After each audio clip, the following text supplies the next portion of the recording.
Good morning, Philippines. Well, I love this shirt.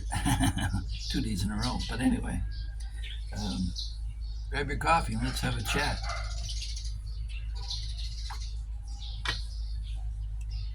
Today, I want to talk to you about women. Women and why they lie. If you go right back to the very beginning, every Christian, Muslim, and Jew knows the Torah or Genesis in the part where they're in the Garden of Eden. And the serpent didn't approach Adam and try to induce him to eat the apple. No, he approached Eve. And religious or not, there's a lot to be learned from ancient text. And you've got to ask yourself, why would he approach the woman? Well, the fact is, women are more gullible than men. And they have to be for our species to survive. Um, the the story about women deceiving each other is bound up in a tale where three women met each other after years of being apart from high school. And the first one said how great her life was, that her husband was a lawyer and her children went to Yale and she's so proud of them. And the second one nodded her head, and the third one said, "Whoa, that's awesome." Then the second one, she started spouting that her husband was a renowned doctor and surgeon, and that her son went to Harvard and has been very successful, top of his class. To which the first one and the third one, the first one nodded her head, and the third one said, "Whoa, that's awesome." And then the first two turned to the third woman, said, "So what have you been doing all these years?" She said, "Oh, I after high school, I went to finishing school." Finishing school? Yes, yes. "So what did you learn there?" "Oh, I learned to say, 'Oh, that's awesome,' instead of 'That's a load of bullshit.'" So, yeah, women lie, men lie too. But a woman is far more likely to believe a man in a lie than she will a woman. It statistically has been proven that women will trust men over other women. And that's why there's a total lack of cohesiveness in the feminist movement. Yes, they may be treated equally under the law, but they're not equal and they never will be. Until you've got a Y chromosome, you're left to wonder why. So, to all you guys out there who are struggling to understand women, it comes down to this. There's a lot of envy, greed, coveting, and deception when it comes to a woman. The whole fashion and beauty industry relies on it. Women dressing themselves up to make themselves beautiful, something they aren't. I remember one occasion where the girl that I went to her apartment in the evening was quite different in the morning when she woke up without her makeup on. And that'll happen to you probably a few times in your years of courtship.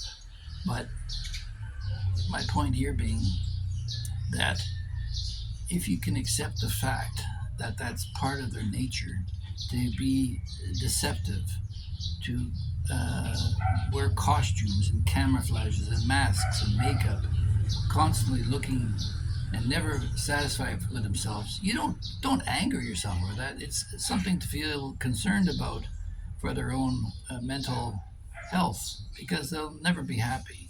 And now there's a whole flood of middle-aged women regretting having divorced their husbands, and they find themselves alone with their cats, wondering what went wrong. I tell young men, if your wife tells you she wants a divorce, there's only two words that should come out of your mouth, and that is "thank you," because she's setting you free to play the field. And if you're a man, you can take it. If you can go off to a foreign war and put your life on the line, you can certainly deal with this. So, yeah, once you realize that there is deception, Um, you can establish the mental tools, the psychological tools to deal with it.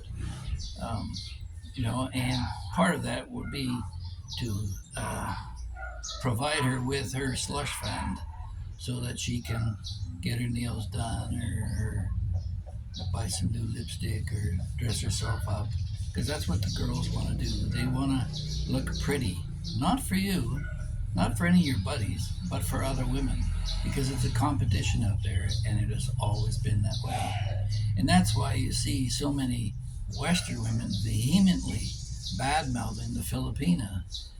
Younger, prettier, more petite, more slender, and unlike the secondhand goods that you get in North America, quite often a virgin, something that she could never give her husband in the previous life. So, yeah, that's the deception of a woman. And once you realize that, don't grind it in. Don't expose her to it. She doesn't want to hear that. She wants to know that she's good at what she does.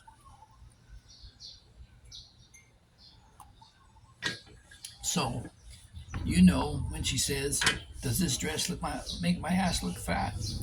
You know what to say. Honey, you're beautiful. I can't see it. Because you have to learn to stretch the truth yourself. She could be big as a house, but you're still going to have to lie to her. But that's her game. And she wants to hear her lies coming out of your mouth. As Bill Cosby once said, women don't want to hear what's on a man's mind. They want to hear what's on their mind in a man's voice. So they want confirmation. And if you can confirm a woman, whether she's right or wrong in the moment, you'll save yourself a lot of grief. Otherwise, we have Temple here. She won't be talking to you for a while. So, yeah. And there are actually guys out there who rely on their wives for intellectual content, which is sad in my view. You should be looking to other men for that and be comfortable in dealing with those pursuits with other men. There are occasionally women who do transcend the lies and deception, and they'll come to you and admit that they'd rather work with men or have men friends. But that's a deceptive role again, because you may end up finding out that you're being made a pass at, or it put your marriage in jeopardy. So to avoid all that, I have had to change my position where, unless you're already a friend of mine as a female, you're not going to become one now that I'm married, in terms of Facebook or any kind of social media. We can openly discuss ideas on this, and that's why probably 88% of my viewers, my subs, are men. And trust me, guys, I really appreciate your input. And it's nice to hear from the ladies occasionally, but it's very rare they do so.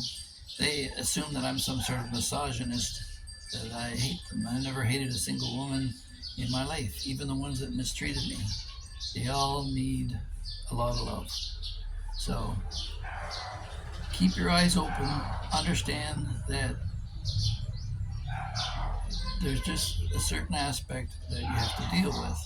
And like the fellow that was caught on the ferry with his cat and his dog and a sheep. And the fellow sitting next to him happened to be a ventriloquist. And he looked at the old man and he said, "Gee, sir, that cat of yours looks very smart. I bet you that cat can talk." He says, No, cat can't talk, cat can't talk. And the cat says, "Sure it can." The old guy looks, "What? It's never had a reason to. Chief here takes pretty good care of me, and I have no reason to complain, so why would I bother talking?" And the chief is just stunned at this. Next thing you know, the ventriloquist says, "Gee, Chief, it looks like that dog of yours can talk too." He says, "No, the dog can't talk." He says, and the dog turns around and says, "What do you mean I can't talk? Me and the cat talk all the time. Just because we don't do conversation." "What?" He says, "Yeah," he says, "She's a pretty good guy. It doesn't bother me, so we let it pass." And the cheese eyes are widening up bigger and bigger saucers now when the ventriloquist says, "And that sheep. Looks like he could talk." She says, "Sheep lie. The sheep lie." So I'll leave that with you. Hope you enjoyed this video. If not, let me know. If so, let me know. Either way, thumbs up. Let's go. And subscribe so you get more of my crap. And I guess the key thing here is to share. For some of you longtime subscribers who've got an email list that you never use, it'd be nice if you could just share a link and send it over to your friends, and then we can all chat together. And leave your comments in the comment section below. Some of them are inspiring. So take care. Have a great day. Bye-bye.